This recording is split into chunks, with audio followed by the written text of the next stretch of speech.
அது சிம்பிளாக ஒன்று சொல்கிறேன். இப்போ தான் ரீசெண்டாக அதை பற்றி நான் முழுமையாக ஒன்று தெரிஞ்சுக்கிட்டேன்.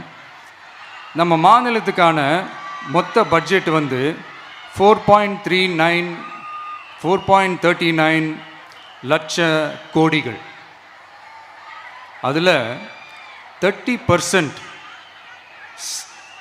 ஸ்டாலின் சார் டாக்ஸுக்கு போகுது. இது என்னடா புது டாக்ஸ்ன்னு கேட்குறீங்களா? ஆமாம், இந்த பட்ஜெட்லேருந்து ஒதுக்குற நிதியில் 20% ஸ்டாலின் சாருக்கு போகுது. அதில் 10% அவங்க மந்திரிங்களுக்கு போகுது. மொத்தமாக 30% ஆச்சா? கவர்மெண்ட்டுக்கு தான் வரி கொடுப்பாங்க. ஆனால் கவர்மெண்ட்டே ஒருத்தவங்களுக்கு வரி கொடுக்குதுன்னா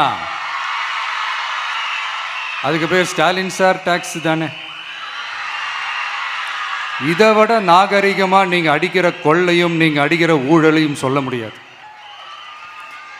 மக்களுக்காக ஒதுக்குற பணத்தை நீங்கள் அப்படியே சைடில் ஒதுக்காம மொத்த பணத்தையும் மக்களுக்கே செலவு பண்ணிட்டா ஒரு சூப்பரான நல்ல அரசாங்கத்தை கொடுக்கலாம்ல.